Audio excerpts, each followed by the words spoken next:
150 रुपए में गन्ने की वो होती है, गन्ने की लागत है, 400 रुपए दे रहे हैं। किसान को डीएपी नहीं मिल रहा है, किसान को यूरिया नहीं मिल रहा है, किसान लाइनों में लगता है, पिटता है लाठियों से। मैं किसानों को कहना चाहता हूं, एक मौका आजाद समाज पार्टी को दो, गन्ने का मूल्य 500 रुपए करके देंगे आपको मेरी बात। और ऐसे में कह रहा हूं, धमके की चोट पे कह रहा हूं, हर साल गन्ने मूल्य में वृद्धि करेंगे, 1.5 गुना आपको पैसे देने का काम करेंगे और 14 नहीं 9 दिन के अंदर आपके खातों में पहुंचाने का काम करेंगे। इस सरकार ने तो कहा था किसानों की आमदनी दोगुनी करेंगे, इस सरकार ने कहा था बिजली का बिल माफ कर देंगे, बिजली का बिल हाफ कर देंगे, किया क्या? और बड़े बड़े मीटर लगा के किसानों को कमजोर करने का काम किया। इसलिए आपसे कह रहा हूं, किसान भाइयों से कह रहा हूं, पश्चिम उत्तर प्रदेश के लोग मेरठ हाईकोर्ट बेंच की मांग कर रहे हैं। मैंने पार्लियामेंट में आवाज उठाई, एडवोकेट प्रोटेक्शन एक्ट लागू होना चाहिए। मैं आज आपसे कह रहा हूं, राजकाज बनेगा तो मेरठ में जो हाईकोर्ट की बेंच बनवाने का काम हम लोग करेंगे, किसी और की जरूरत नहीं पड़ेगी। गौर से सुनना, एक टहनी एक दिन पतवार बनती है, एक चिंगारी दहककर अंगार बनती है, जिसे सदा रोना गया मिट्टी यूं ही मिट्टी समझकर, वही मिट्टी एक दिन मीनार बनती है, वही मिट्टी एक दिन मीनार बनती है। मेरे बात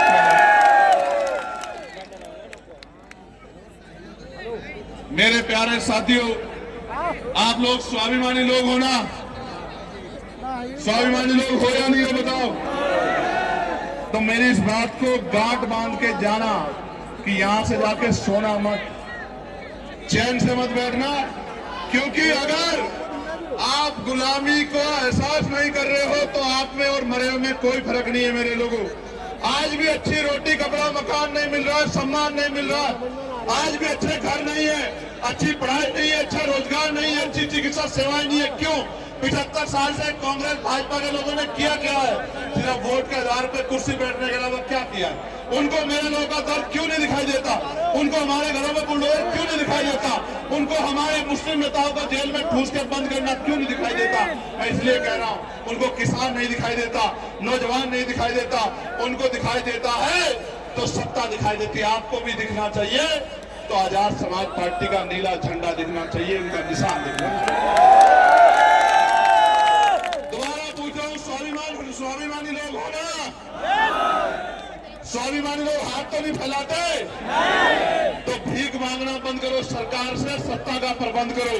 मांगने वाले हाथ मत रखो, सत्ता बना के देने वाले बनो।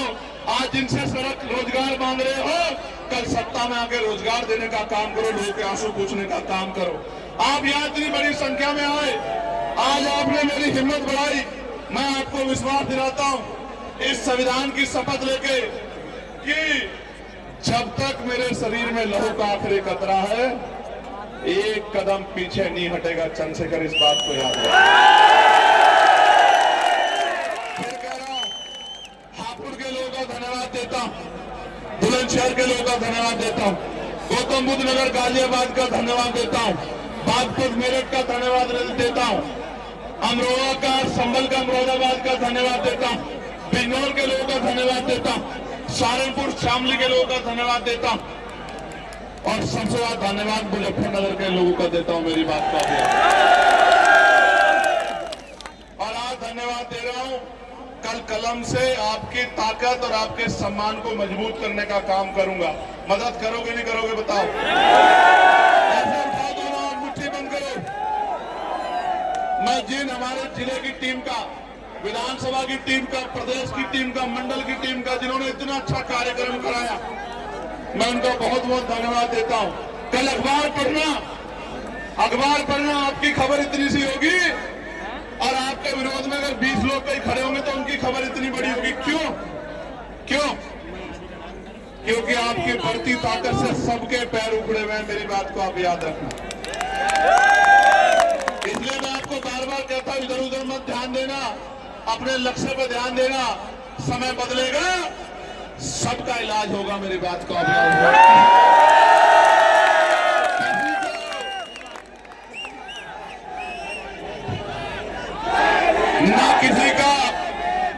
किसी का सहयोग भूलेंगे, ना किसी का अपमान भूलेंगे। आपकी तरफ अगर उठेगी कोई आंख तो इनकलाब आएगा, इनकलाब आएगा। मेरी बात मैं किसान भाइयों का धन्यवाद देता हूं और तमाम सिख भाइयों का, गुजर भाइयों का, जाट भाइयों का, मुस्लिम भाइयों का, सैनी, पाल, प्रजापति, यादव, लोधी भाइयों का धन्यवाद देता हूं।